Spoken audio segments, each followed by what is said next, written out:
The Falcon Lake incident remains Canada's best documented and most famous UFO case.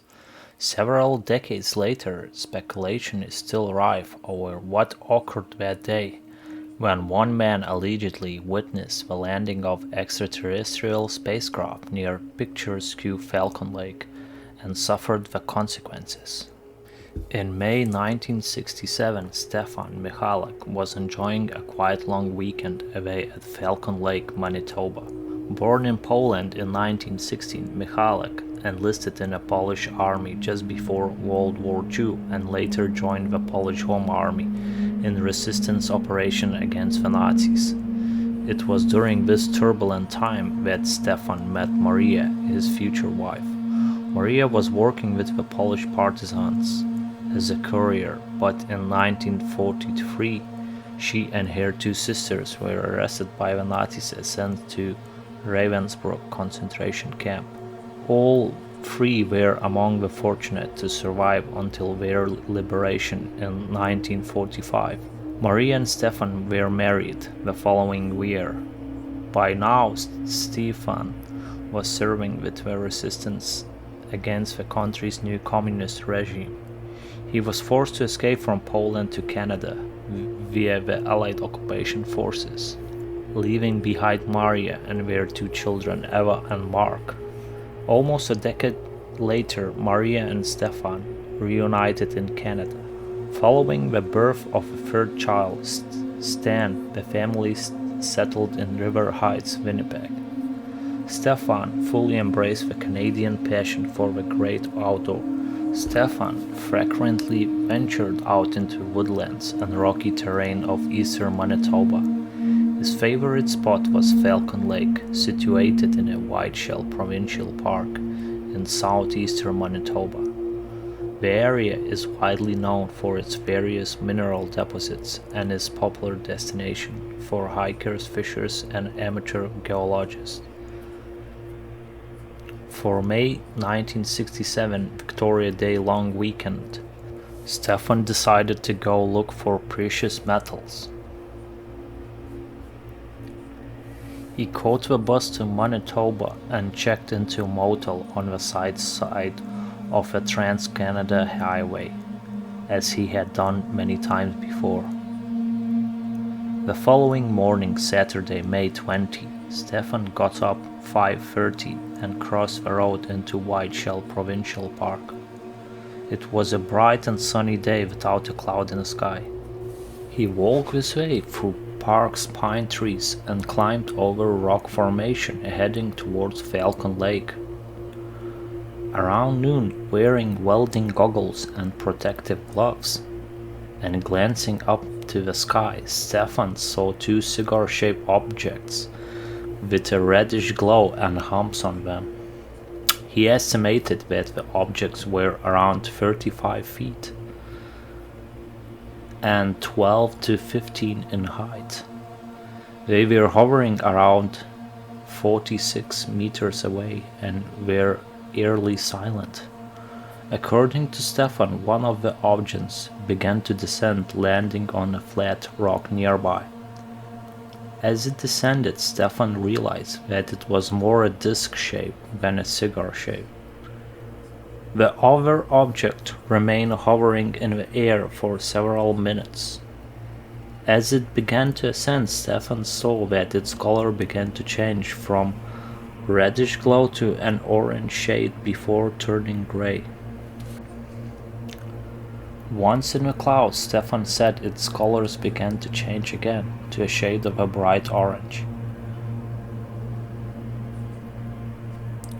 Stefan noted that the craft looked as though it had an opening on the top, from which a brilliant purple light was issuing.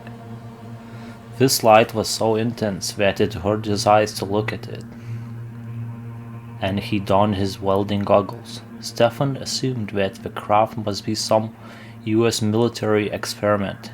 He looked for any markings associated with US Air Force, but saw none.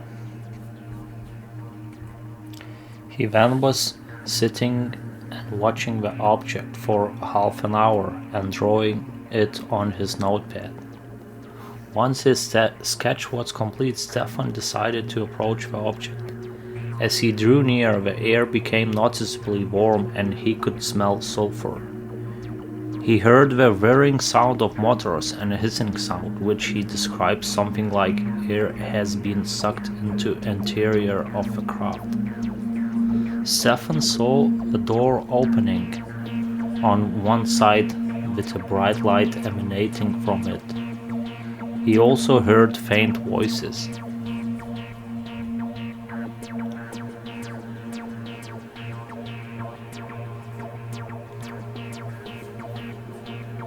Still convinced that the craft was some kind of experimental military craft, he felt a surge of excitement at witnessing something no ordinary citizen had seen before.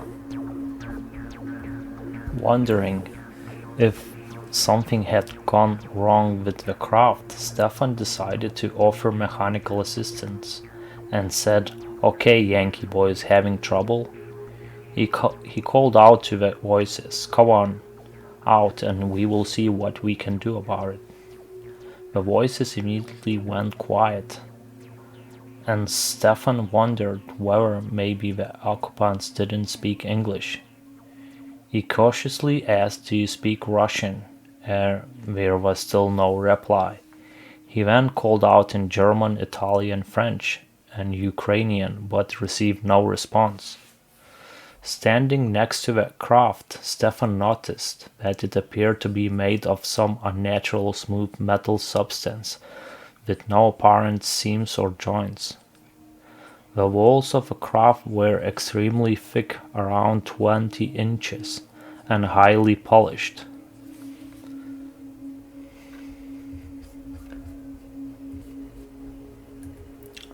Stefan noticed a small screen-like pattern on the side of the craft that resembled some kind of vent, with slits of around a quarter of an inch in diameter.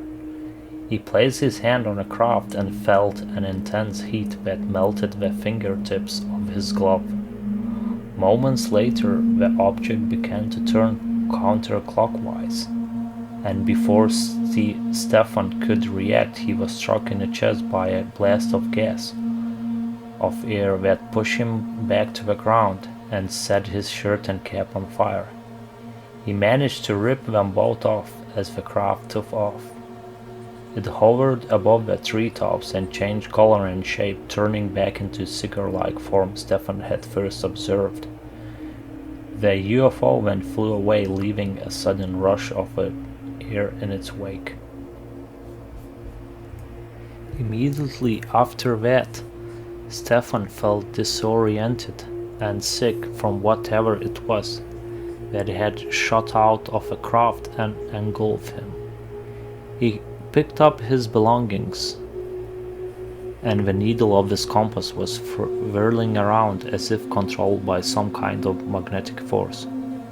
A crushing headache overcame him, and he broke out in a cold sweat as he stumbled back through the woods, stopping on occasion to vomit. Stefan eventually returned to his motel and was on a bus back to Winnipeg by evening. After he arrived back home, his son Mark drove him to Misericordia Medical Center, Winnipeg, where he was treated for a second and third degree burns to his chest and stomach. When a doctor asked him what had caused the burns, Stefan said he had been hit by exhaust coming out of an airplane. Stefan worried that he didn't have a linguistic ability to make his fantastic story sound convincing. For weeks after the incident, Stefan suffered from diarrhea, headaches, and blackouts. In a week journal, he documented that in the space of just 1 week he lost about 10 kilograms. His burns turned into raised sores that appeared in grid-like pattern, an ugly reminder of his traumatic experience. Before moving to Canada from Poland, Stefan had been in the military police.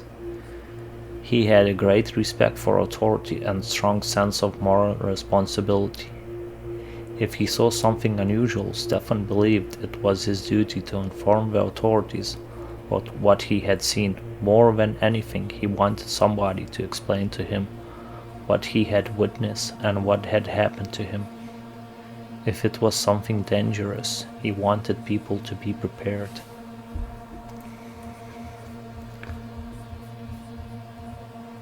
A local newspaper caught wind of the incident and ran numerous articles about Stefan and his encounter.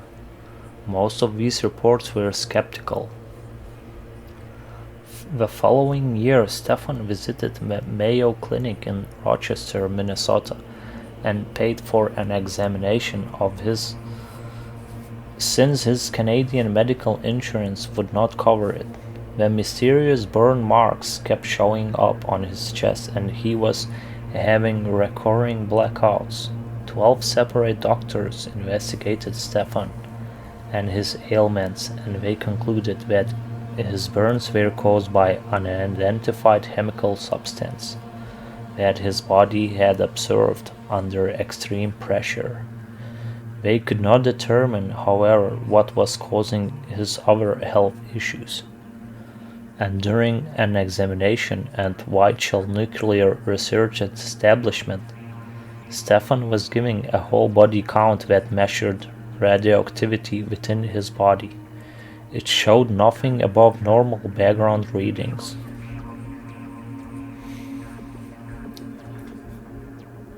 Trying to make sense of what he saw that afternoon, Stefan wrote a pamphlet about his experiences, in which he stated that up until that time and the events I'm about to describe, I had no special interest in flying saucers and other strange phenomena one hears about time and again.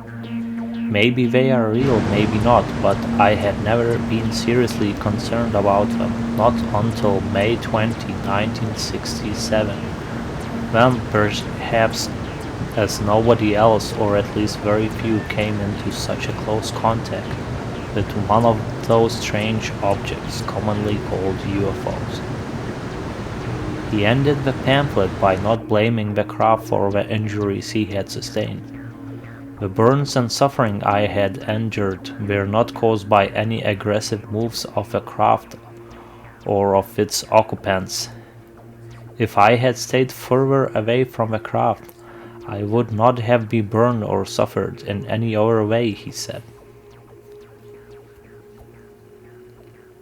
In the aftermath of the Falcon Lake incident, Stefan's claims were frequently dismissed as an elaborate and calculated hoax. Just a few weeks after his encounter, Stefan had trouble finding the location where it had taken place, prompting suggestions that the reason he couldn't find it was because he had made the whole thing up. The area, however, was off the grid, and Stefan hadn't been following a particular route. He had just been walking through woods and rocks searching for minerals. Another puzzling aspect of the incident was that it had all taken place within view of the forest ranger tower. The ranger on duty that afternoon said that he had not seen any strange craft in the vicinity and had not seen any bright lights that Stefan described in such great detail. Stefan himself never claimed that he had a close encounter with extraterrestrials and continued to believe that the UFO he had seen was a secret military craft. However, in the wake of going public with his story, the publicity surrounding the case tormented him and his family. If you asked him what it was he saw, he would describe it in intimate detail but would never say, "Oh, it was definitely extraterrestrials," because there was no evidence to prove that, said Stan. Whenever Stefan truly believed this or only claimed to believe this out of fear or further ridicule is open to question. If it's a hoax, it has enough complication to make it one, and a best in one record. The Falcon Lake incident marked the end of Stefan's prospecting hobby. He no longer wanted to venture out into wilderness in search of precious metals. It reminded him too much of incidents. Stefan regretted sharing his experience. For the rest of his life, up to that point, he had always trusted the authorities and held them in high regard. However, so many members of the police and Air Force had disregarded his claims and considered him a liar, that in the aftermath of the incident his trust was completely shattered, and he said that he should have never said a word about this story.